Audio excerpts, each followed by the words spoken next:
Lisa Yebuah, and I am your host for this series, Now and Next, How the Church is Changing for Good. And I'm so grateful that you have joined us for this second episode. As we kind of prepare ourselves to hear this really great information about how we lean into communication and also digital worship, I want us to actually ground ourselves, to ask ourselves how it is that we have shown up in this moment. And so if you want to, you can close your eyes. If you don't want to, that's perfectly okay to keep your eyes open. But I want to ask you these two questions that might help us find our center, to come home to ourselves as we begin together. And here's the first question.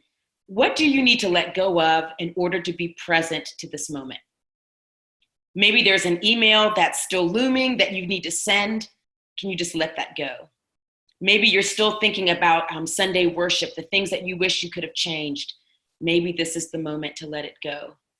Maybe this morning or afternoon or whenever you're watching, it just hasn't been quite what you had anticipated. Maybe you can let it go. But what do you need to let go of to be present to this moment?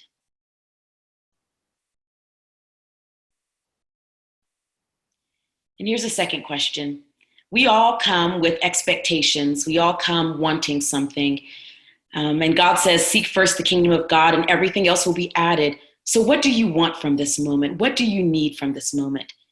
Is it to walk away with a greater level of peace that you can indeed make Sunday mornings happen? Is it to know that you're not alone? Is it just simply to be connected to other church leaders who are seeking to gain information? What is it that you need from this moment?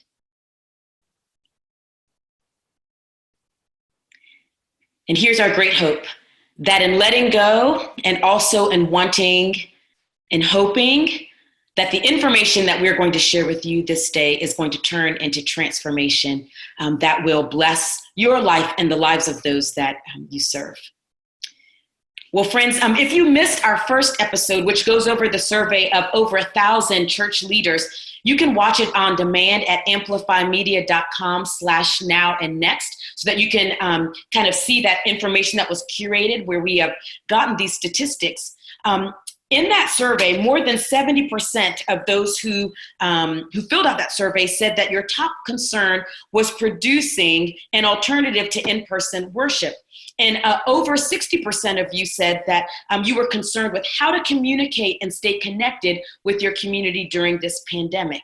So in this episode, we're going to cover the practicalities of hosting a virtual church service in ways that honor your particular context, that also feels authentic to your worship style. We'll also discuss tools for communicating with your church, even those who may not be the most quote unquote digitally competent, or maybe who don't have great digital access, so that they can still feel connected to what's happening within your church community. We want you to know this. You don't have to worry about taking notes during this conversation. After this episode airs, we're going to actually email you some notes of how-tos, of the resources that we have shared, so that you can really kind of like settle in and sit and listen and be a part of this conversation. So just know that those tools and resources will be made available to you after this episode. So I'm really excited to get to introduce our two guests who are going to be sharing with us this day, both of whom have lots of experience with communication and what it looks like for the church to lean into our digital ways of being. And so I want to introduce to you this day, Sophia Agtarap. Hi, good morning, friends. My name is Sophia Agtarap. I am a deaconess in the United Methodist Church, which, for those who aren't familiar with a deaconess home mission or community, it's a community it's an order actually of laypersons dedicated to ministries of love, justice, and service. Currently, I serve and work at Vanderbilt Divinity School as their director of communications, and my church appointment I attend is McKendree United Methodist in Nashville, Tennessee. We're also really excited to have Katie Allred with us. Good morning. I'm Katie Allred. I am an assistant professor of software development and marketing at the University of Mobile, which is a small college in Alabama. I also founded churchcommunications.com, and we serve over 25,000 churches, helping them figure out this shift in communication that just happened. Well, we're going to actually begin our conversation talking about how it is that our churches can lean into maybe the most robust forms or tools for communication. And so, I would love to ask both you, Katie and Sophia, even before this pandemic, what resources would you say were best for communicating digitally with our congregations? Obviously, some of us lean more into social media, church websites, newsletters, bulletins, phone trees, but I just love to hear from you all what you think were some of the most effective tools, even before we found ourselves in this season. So churches were already using Facebook and Instagram and all those tools before. However, I don't think they were using really Zoom or any of these web conferencing tools quite as well. So, and I do feel like churches weren't using Facebook to the full extent that they could have. So Facebook had pages, and most churches had a page, but most churches also didn't have a group. And so groups are a great way to communicate. Really, think of your Facebook page as your front door, and then think of your group as your living room. And the reach is so different. Okay. So the organic reach on a page is just not very far. It's about 9%. You can full the game and try to get it higher, of course, but like it naturally falls around 9%. But then Facebook groups is quite the opposite. And so if you really want to reach your congregation specifically, having a group is really the best way to do that. And if you want to reach your community, even creating a group for your community, I've seen this happen in our Facebook group. A member created a group called Northeastern Louisiana Needs, is NELA Needs, and within 24 hours had 4,000 members, and which is wild. Okay, now they have 7,000 members. What's great is that after this pandemic is finally over, they will have a group of people completely across Northeastern Louisiana that they can minister to, which is fantastic. Okay. And then of course we've got these Zoom conferencing, web conferencing tools that churches can be using. I think we focused really heavy on Zoom, but there are some other really great tools out there. It doesn't have to just be Zoom. And so actually, did you know Cisco WebEx is free? So Cisco WebEx is free for up to 100 people, and there's no time limit at all. And actually, they have better security than Zoom because they've been working at this for a lot longer than Zoom has. And so the tool, it's free for up to 100 people. And so I recommend churches look into that. There's freeconferencecall.com. A lot of churches have been using this. They have a really neat tool inside of it called, like, there's a broadcaster or something like that. You can look into it where you can actually broadcast a message over it. What's great is that they give you a phone number, right? So your older congregation could call in. So there's so many, and there's Adobe Connect. It's been free for a couple of months now just because they're trying to help anybody. Adobe Connect's usually something that's used in higher ed. And it has a little more interactivity built into it, a couple of different tools that are just different. But Zoom is also still really great.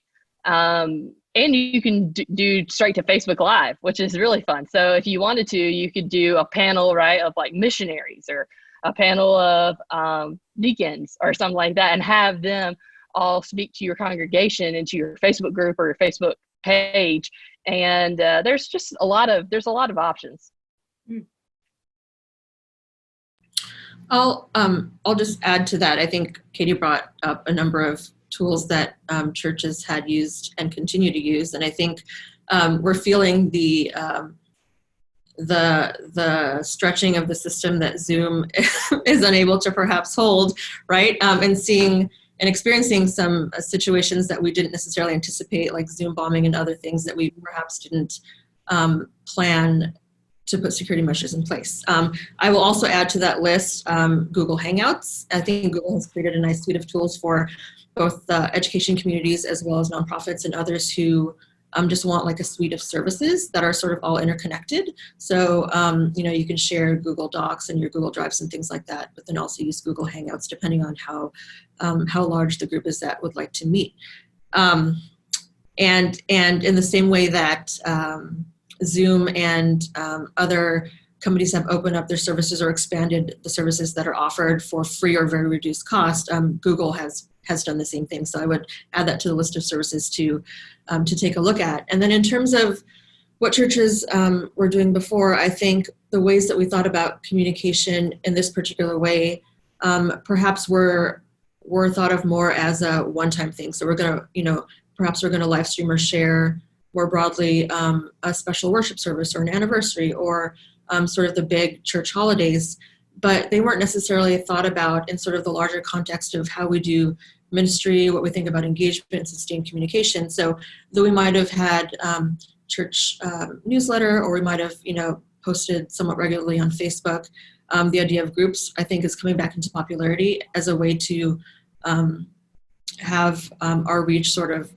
actually reach people who we'd like to have it reach. And I think folks are getting creative in terms of thinking about what other tools we can use for those that don't have as wide an access to technology, I think, as we assume others have. Yeah, and that's actually going to be my next question, because, there are some churches that, either there's just a lack of digital access where they are located, or might have a large number of their membership that wouldn't consider themselves to be as tech savvy or digitally savvy. And so what would be your recommendations for communities that find themselves in that situation? So I will add to that. One of the, as I was looking at the last webinar, I was kind of going through the comments as the webinar was being broadcast, and there was definitely a concern from those in rural communities who don't have great access to the tools that we right now consider as essential. Mm-hmm. So I, even for the congregation that I attend at McKendree, this all happened at a very interesting time. It was like Holy Week, and everyone's like, how do we continue to remember and celebrate all the things that we would during Holy Week during this time, and how do we do that quickly? And so we had people, the nice thing I do like about the services that allow people to call in and don't require sort of a video component is you can have folks call in on their landline or call in on their mobile phone and not have to necessarily worry about the technology of figuring out how to work their camera.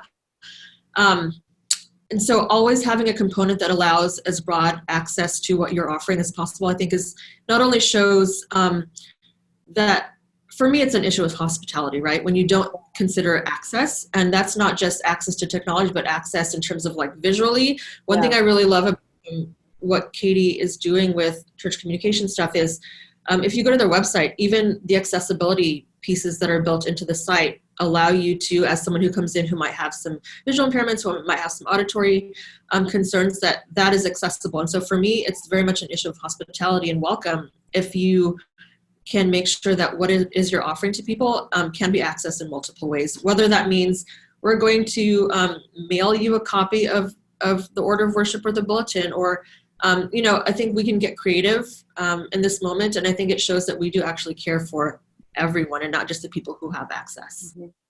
Katie, do you want to add anything? Yeah, so I think that she made a lot of great points. Thanks for bringing up. We have a handicap accessibility tool on our website, which has been really fantastic. But I think a lot of churches, really focus on like the video aspect of live streaming the message on Sunday morning, and we really kind of got to flip that on its head a little bit and worry more about the community. And how can we also reach the community around us, not just the community that we have, but the community around us.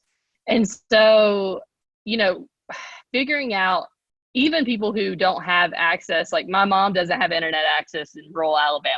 Mm-hmm. She has data on her phone though. So my mom can watch, thankfully she can watch Facebook Live and stuff like that. I don't think, she would probably care to join a Zoom call. That's definitely not something that she would probably care to join. But there is like conference call, right? I talked about freeconferencecall.com. That's a great way that you can reach out to people who don't have that that capability. Another way is Facebook just launched a phone in, like a way to phone in during a Facebook Live and listen to a Facebook Live. That's pretty limited in its usage right now. You have to be approved to do that currently. And so they're still testing it, but I think that they will probably make a major rollout of it in the next month, if not sooner. And then, and they give like a dedicated phone number and that kind of stuff, which is pretty cool. And then also bringing back the old phone tree, right? Like bringing back let's just get on the phone and call, like you get assigned the first, a lot of churches, especially older congregations or churches with smaller congregations, still have the church directory. I know my church does at home. So like assign the first page of the directory to someone and the next page and so on and so forth, just so that that everybody's getting a phone call, everybody's, nobody's being left out, everybody's being provided for, just figuring out new ways to reach out during this time. Mm-hmm. May I add one more? Yeah, please go ahead, Sophia. What Katie was saying, also for those who can text, I think text sort of group text threads, I mean, I will say do that with caution because that can get a little out of hand, but that's another piece to explore is text threads. And I will say, I have noticed getting more calls from organizations and even my own congregation from folks just checking in. And I think that's a lovely practice that maybe we didn't do as well before, and now we're doing more regularly. And I think it's really lovely to not expect something in the mail or a phone call from someone who or maybe didn't even know, just checking in. I think that's a wonderful way to continue connecting even beyond this time of physical distancing. Yeah, too, there are lots of great texting services for churches. So if you just want to do like mass texting, just getting out maybe a link to the message or whatever on Monday morning or whatever, hey, you maybe missed it, here's a link or whatever, or maybe, just sending out like highlights even, or just like a PDF or an image of the notes so people can just go and research and do the reading themselves, and getting them connected in that way. I think that's a great idea too. It has been interesting to me during this pandemic to see the resurgence of the phone. I keep waiting for beepers to come back into style before this is all said and done. I do want to kind of shift our attention a little bit. We've kind of focused on people who are already maybe connected in our community, who have been a part of our worshiping communities, but now our reach is getting greater than even just the folks who showed up from Sunday to Sunday. How can we engage folks who have found us online, or maybe even engage folks who were newer to our community before the pandemic kind of like thrust us into this new reality? So the reach is really wide. It's just been hard to go really deep. Does that make sense? Like, it's been great because we've probably been able to get the gospel further in the last month online than churches have ever tried in the past, which is phenomenal. I pray that after this is over, we land somewhere in the middle because it's been so hard to navigate that. But sorry, what was the question one more time again? Just about like our how we might continue to connect with people who found us online, or folks who were newer to our community before this pandemic kind of thrust us into this new reality. Yeah, so I think measuring is really important. I think that we haven't done, I think churches, we love to measure stuff normally, right? Like we're like, we had this many in attendance this Sunday, and nobody knows how to measure effectively the watching on the live stream or whatever. They're like, is 3 seconds the right amount? And I say, don't worry about that, but actually have very clear, and just one, try to just focus on one very clear call to action during your live streams and during all of your messaging that's going out from your social media, that's going out from your website. Have very clear calls to action. Have one very clear call to action and try to make it as simple as possible. It could be go to this form. Like, even if you just attended, we'd like for you to go to this form. And then, or it could be even as simple as, and I've had a lot of churches do this, is instead of saying okay, go to this form, or whatever, and you have this overlay, instead be like this post. Okay. And then what would be even more fantastic is get your church members, your church administrator, your pastor, or whoever, to go through and actually message individually every single person who liked that post. It's a little different and it is a little more time consuming, but I guarantee you that people will respond. And I think too, say, hey, we saw you liked their post. We just wanted to know if there's anything we can be praying for you. That's all you have to ask. And then let them guide the conversation from there. But prayer, I think it should be our primary strategy for sharing the gospel. And so during this time, especially, people are so desperate for prayer.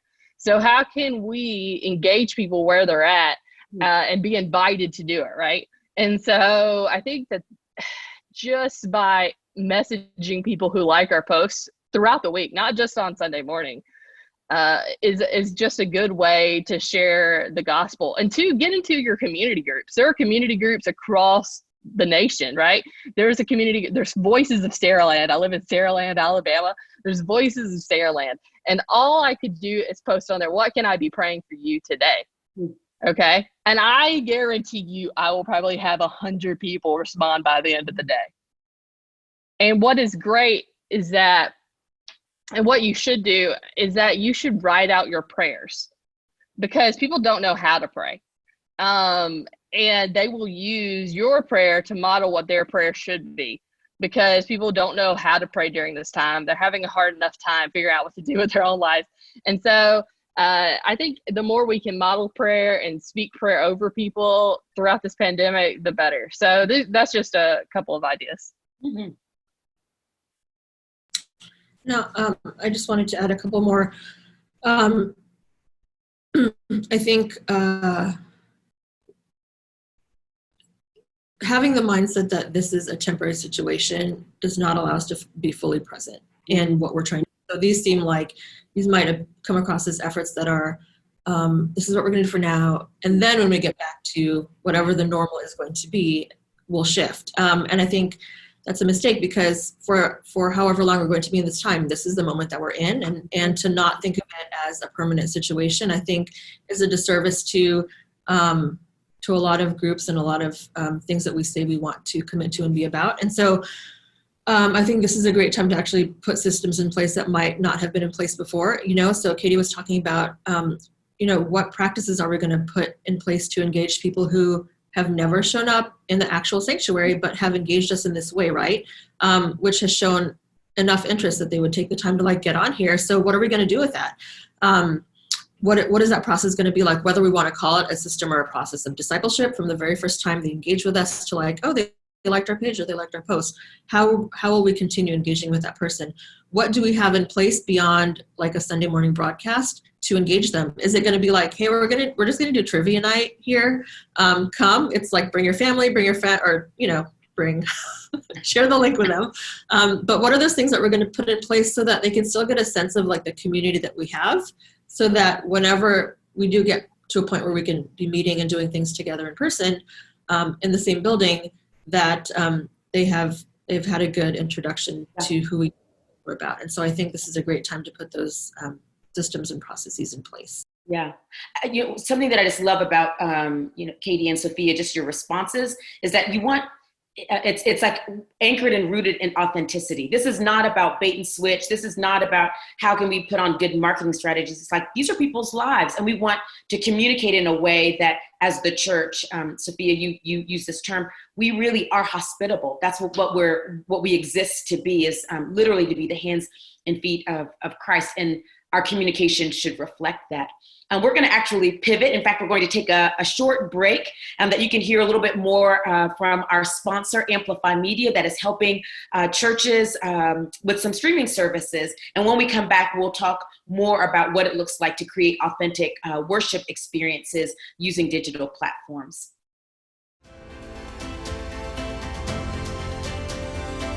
Amplify is a space in which Christians can explore their faith more deeply in relationship with one another and be equipped to impact even more people for the gospel. You can even stream your church's services, bringing your congregation together even when they aren't in the same building. Engage your ministry and expand your mission by following these simple steps. Get started with Amplify today.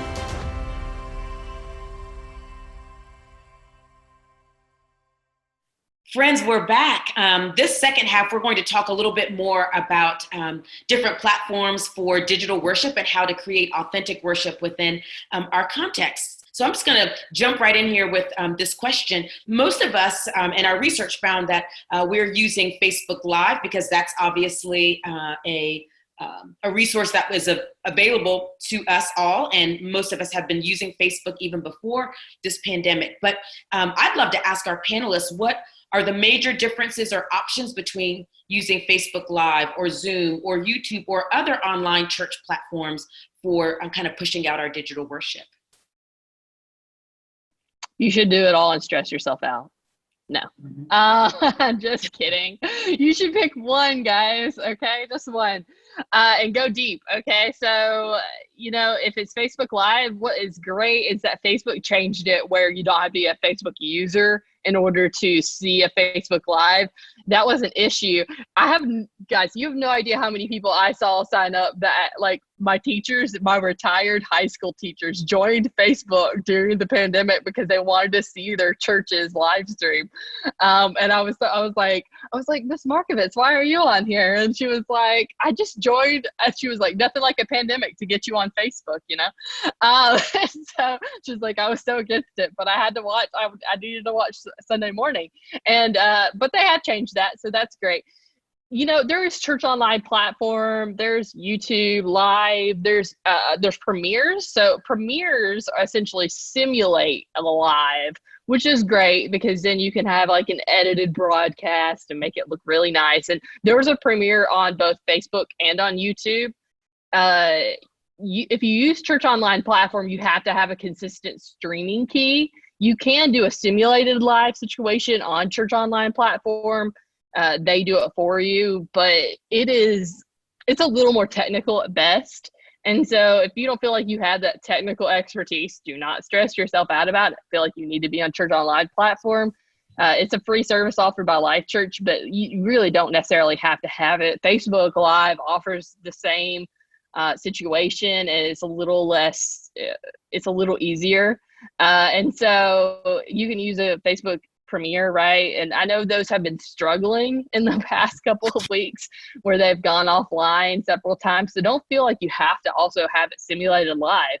Just posting the video sometimes is worth the trouble. Don't stress yourself out. Whatever you have, whatever tools you have at your disposal, use what you are good at. Don't go and figure out a million different things and go and buy a ton of fancy equipment. I've told churches over and over again, please don't go and buy a bunch of fancy equipment.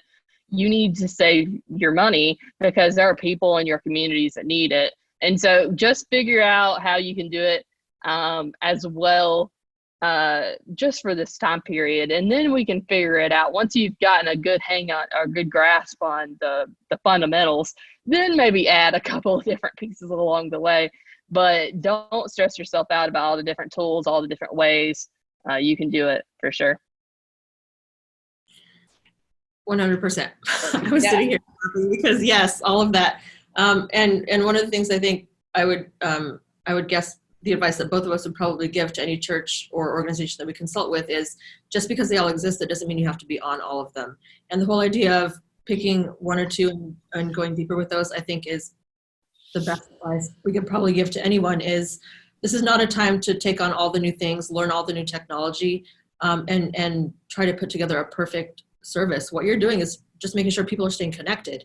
And so to do that well, I think however you can do that, it doesn't even have to be, replicating a service that someone would experience in person. I think that's one of the main things I cannot stress enough is it doesn't have to be. You're given an opportunity to be creative, to ditch things that weren't working well, to adopt things that you've been really excited to try.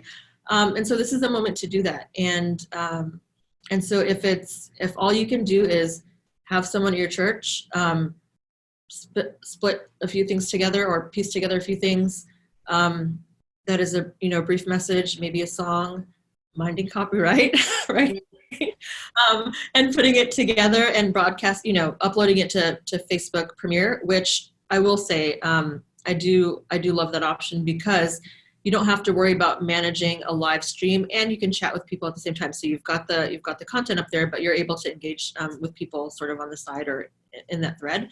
But pick one or two things and learn them well, and then do them well. And I think we will have time as this goes on, because even if we do go back to how things were before, it's going to be a slow go. So we're also developing practices and habits that we want to continue with us beyond this. And I will agree 100%. I don't know how many times I've heard people say, well, we're going to spend $10,000 in equipment. I'm like, why would you do that? Like, right?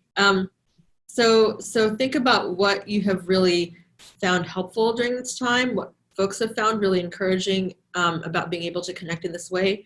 Think about what those kind of essential pieces are, and then you can start to plan a strategy for equipment, whatever it is that you're going to plan to do. But you don't have to make that decision now. And I would even advise not to make that decision now, right? Not in this moment of like, oh, we need to do this because we just are all online all of a sudden. Take some time and pause and really reflect on like what's working, what's not working, and make decisions based on that. Not because you have the money to do it or because you feel like, well, this is what we have to do now. Mm-hmm. Sophia made a good point earlier, I think, about Jimmy Fallon, or maybe I did. I think Sophia did. I don't know. One of us did. So Jimmy Fallon is doing all these late night hosts, right? They're doing their shows from their houses. They're so authentic. They're all being filmed by their wives. Their children are in and out. Dogs are in and out. Cats. I mean, it's just, what I love about it is that it's still just as funny. It still gets the job done. I actually feel more connected to these people because I'm seeing their real lives. And two, I love that they're still pulling in music. Okay. They're still pulling in guests. I think too, don't think of your Sunday morning having to be exactly like Sophia said, exactly like your Sunday morning always was. Take this time to be a little creative, right? Nobody's going to sit through a 30. I highly doubt that people are sitting through 30-minute sermons at their houses.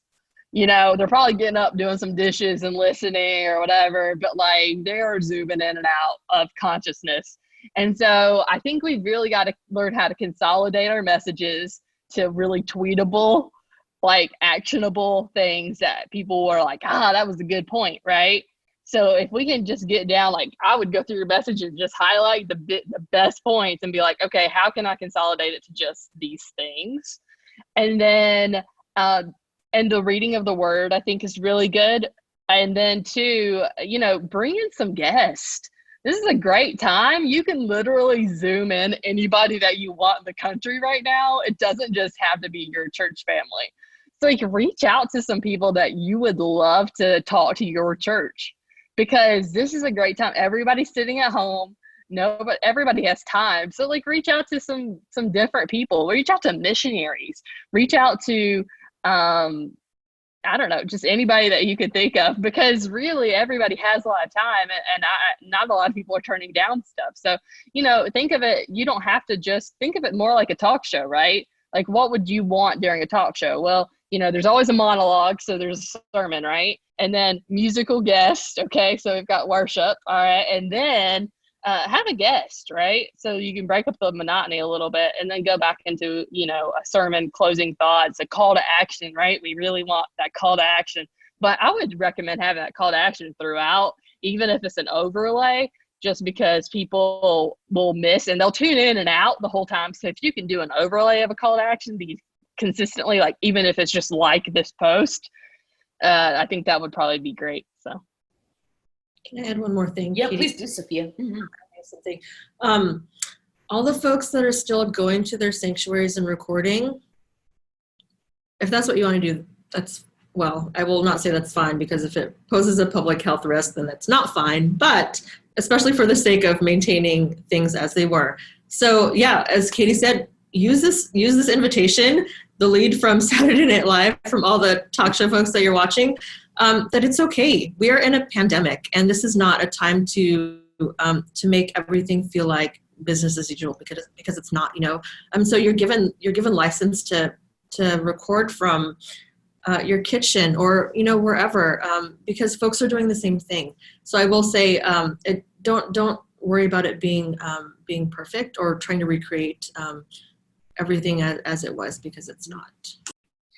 That's such a great word. I know that in my own church community, we took 4 weeks to figure out what form of worship in the pandemic was going to be both within our capacity and our competency, because some weeks were way too difficult for us to sustain for a long amount of time. And we just decided that we were going to really lean into this house worship. And so I do the sermon from my house and the call to worship from my house. And then I have like children or other individuals in my church community also record themselves horizontally on their smartphones. They submit all of those videos, and we have someone who has the expertise to put it all together, and we upload it to YouTube. And people get to see familiar faces within our church community, but it was within our capacity. And it kept us from having to leave our homes, especially for some of our folks in our community who are a little bit more vulnerable. I do want to ask, as we're still talking about how to create worship, what are some ways that people can include music or other rites such as communion into these worship services? So first off, do make sure you have the rights, like Sophia said. CCLI, or Christian Copyright Solutions, CCS, both can give you, CCS actually can give you a little bit more secular music if you want to do secular music, but both are just really great copyright. You need to make sure you have the streaming rights and other rights. If you contact them, I actually have a student who works at CCS, and they have been very quick to answer any questions about copyright. So just make sure that you have the right copyright.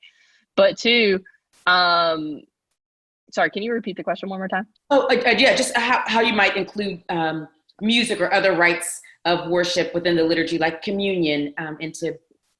Yeah, so I think that maybe it might be interesting to do communion on a day that isn't Sunday. I actually have seen multiple people say that their church did communion on like a Wednesday or whatever, and they got so much out of it just because it was the middle of the week, and it kind of took them out of their rhythm or whatever, the monotony. It broke up the monotony of the week, because right now, like, we really only have Sunday to look forward to for church content. And so if we could break that up a little bit and have some Wednesday, Friday kind of content from the church, I think that would be great. And then, to tell people, like, you don't have to have the exact right elements. It's okay for you to do it with water and crackers right now, or whatever you have, just because, like, people really just don't have access to everything right now, right? I know that I only have like cranberry grape juice, so not exactly the same thing.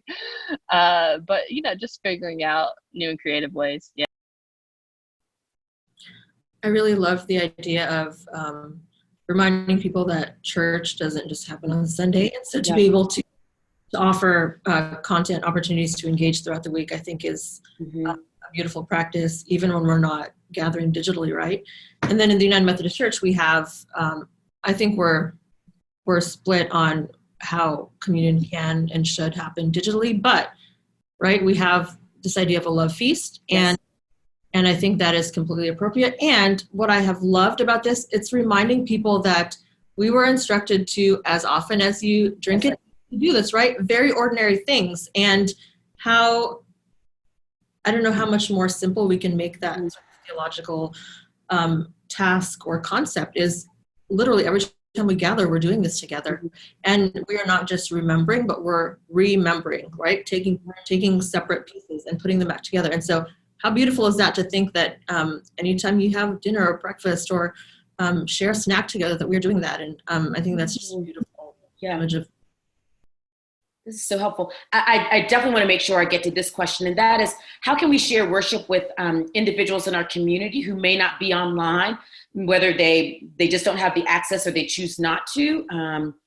What are ways that we've talked about, Facebook Live, we talked about YouTube, but that would belie a person being online. But what about for those who may not have access to the internet? Well, again, I think having like a conference call is still really good, because you can broadcast worship over that. But two, you may want to consider bringing back the old DVD and CD sending out. I know a lot of churches are doing that extensively during this time. And so most churches had like a homebound ministry or whatever to begin with, and they were doing DVDs or CDs anyway. But now, of course, it's probably quadrupled the capacity that they had initially. So it's just rethinking that. And so, and I think that's okay. And I know it's probably a lot more work on their end, but of course, some other work has gone down. So it's probably evened itself out, honestly. But yeah, I think, it's okay to go back to CDs and DVDs, but also mailing out, right, the bulletin, or mailing out other pieces of content, or just doing like the regular phone calls. And I know that's not exactly worship sometimes, but it does give them the ability to do that. Or maybe, you just mail them a mixed CD of worship or something like that, just because, it may be harder to do that on a weekly basis. So if you could do it on a monthly basis, that might be something worth pursuing. I think those are really beautiful ideas. The only thing I would maybe add to that is, in the same way that we're checking in on folks, especially our vulnerable populations who might not have access to groceries or other things they might need, is another way of checking in on them is, in the same way that like we think about mutual aid and helping one another out during this time that doesn't necessarily require a digital connection. If folks need groceries, maybe with the grocery drop-off, you're also dropping off some notes from folks, some encouraging things to read, maybe a copy of the bulletin or the order of worship, and that way they still feel connected to the community. I think in this moment of like lack of physical touch, those types of gestures go such a long way. Any last words you want to share with us? Just expert advice or tips, or just things that you have been sitting with as you've been called on as kind of experts in this field to share with us today? Yeah, something I've been talking about is like we rushed into this, but we don't have to rush out of it. And so can we figure out ways to create online community that matters? Can we create community online that exists past this? Of course we can. And so, and I long, I think a lot of people automatically assume like heretic, or like something, like, because you're like, she just wants to be on the internet all the time. I'm like, no, I deeply desire to be back in person, but at the same time, we know that this is going to have to last for a while, probably in some capacity. And so how can we do this really well? How can we help people who especially our most vulnerable generations? I'm interested to see what will happen, but let's take time to figure it out and invest in ways that matter. And, just, it's okay to think differently and to think outside the box. My thing that I want to leave with folks is it's not an either or, but it's an and both. And so in the same ways, I think that hopefully we're taking that concept with us as we thought about, do we ditch our paper newsletter and just go to digital? I think there are going to be people who will get left out of our communities or the conversation or access to content. And so I think thinking about all of this, all the digital stuff that we're doing now, can and should be an and both and not an either or. So if we keep that sort of at the forefront of our minds, when we think about what technology to purchase or to access or to use, when we think about the ways that we're communicating with one another, when we're thinking about what we're inviting people to, if we keep that in mind, then I would hope that we are making the sort of like participation and access point as low as possible so everyone can participate. I'm so grateful to both of you for just the wisdom. I feel like even my blood pressure has gone down in regard to the fact that in the same way that I did not take a class in seminary about how to navigate or pastor people beautifully during a pandemic, I definitely didn't think I was going to get a degree in visual arts and audio and sound, and that my house would become a video production studio. But alas, here we all are. And so I'm grateful because sometimes we need co-laborers to come alongside us and to we can leverage your gifts so that we can do our work as beautifully as we possibly can. As we close out our time, Katie and Sophia, I just want to just kind of ask this question that you can just be sitting with and also those of you who might be watching this episode, and that's what's bringing you hope today. And my hope is that when you kind of rehearse God's goodness and think about what's bringing you hope, it will be like manna for us in the midst of this season that we're living in as we kind of move through these uncharted waters. But I do hope that you'll take some time to think about that. What's bringing you hope? For all of you who have joined in on this episode, we don't want you to forget that we will post the resources and notes, and also email you after the fact with all of these wonderful resources that Katie and Sophia have shared, along with resources that Amplify Media might also want to share with you. And so that will be coming to you a little bit later on. And we do hope that you will join us for our next episode, when we're going to talk to some preaching and teaching experts who might help us to feel more at home in ourselves when we are preaching to an empty room or sitting in front of a camera. And you can register and find more information at amplifymedia.com/now and next. So great being with you all. Have a great day.